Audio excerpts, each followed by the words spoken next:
Monsieur Ravran Shaya, vous ne pensiez tout de même pas que vous allez parler sur le Coran, toucher le Coran, sans que les musulmans répondent et se taisent quand même. Inch'Allah.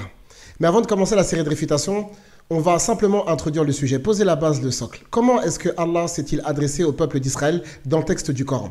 La première fois, c'est dans Surat Al-Baqarah, verset numéro 40. Par contre, avant, Allah il a posé des bases claires et étincelantes. Verset numéro 21, Ya ayyuhan nas wa'budu rabbakum. Les êtres humains, en fait, ils ont un engagement avec Allah par rapport à l'adoration. Dans la Sourate Yasin, verset 60-61. Adorer Allah. Ceux qui ne l'adorent pas, Sourate 40, verset 60. Et si jamais c'est quelque chose qui n'est pas fait, il y aura derrière une sanction. La deuxième des choses, c'est dans le verset numéro 26. يضل به كثيرا ويهدي به كثيرا وما يضل به إلا الفاسقين. Qui sont ces gens-là? D'accord? Le fasiqoun, c'est les gens qui sont sortis de l'obéissance d'Allah. Alladhina yanquduna ahda Allahi min ba'di mithaqih. C'est les gens qui ne respectent pas les engagements. Ça veut dire peu importe qui. Toute personne qui ne respecte pas l'engagement, une fois qu'il a été conclu, il risque l'égarement derrière. Par la suite, on va voir des exemples. Dans le verset 28, par exemple. Ce verset concerne tous les êtres humains. Parce que les êtres humains, ils ont un engagement avec Allah. Dans la sourate numéro 7. Alastu bi rabbikum, et les êtres humains, ils ont accepté cette chose-là. À partir du moment où ils ne respectent pas cette chose-là,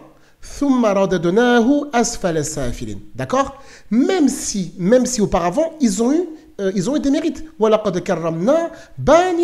Les êtres humains, ils ont été honorés, il n'y a aucun problème. Par contre, si le pacte n'est pas respecté, il y a sentence, il y a sanction. Derrière, il y a qui? Adam alayhi salatu wassalam, dans le verset numéro 30. D'accord? Et pourtant, Adam, que la paix divine soit sur lui, il a eu aussi beaucoup de mérites. D'accord, il a été créé par Allah, c'est le premier homme. Allah lui a enseigné les noms de toutes choses dans le verset numéro 31. Il lui a appris à parler clairement dans la sourate 55. Les anges ont reçu l'ordre de se prosterner devant lui en guise d'hommage et de respect. Et justement, Adam alayhi salatu wassalam, Allah, il a créé pour lui son épouse à partir de sa côte et il a été introduit au paradis.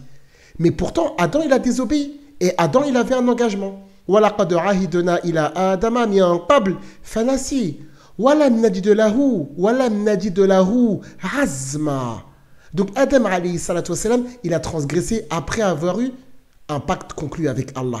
Comment ça s'est terminé cette histoire? Tout le monde a été sorti du paradis.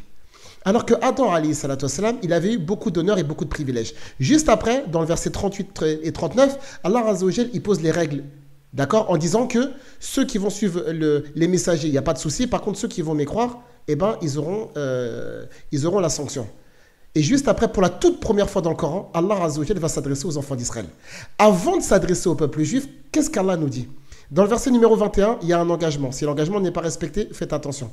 Verset numéro 26-27, si l'engagement n'est pas respecté, attention. Verset numéro 28, si l'engagement n'est pas respecté, attention. Verset numéro 30, 31, 32, 34, 33, 34, 35, si l'engagement n'est pas respecté, alors que Adam alayhi salatu wassalam a eu des choses extraordinaires, il était au paradis, créé par le Seigneur, premier homme. Sa femme, elle a été créée à partir de sa côte. Les anges, ils sont prosternés devant lui. Allah, il l'enseigne, il lui a donné des mérites, des privilèges. Il était au paradis, il a transgressé une fois.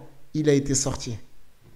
Si Adam, alayhi salatu wassalam, a été exclu du paradis pour une seule et unique transgression, vous pensez réellement que le peuple d'Israël va conserver la Palestine éternellement?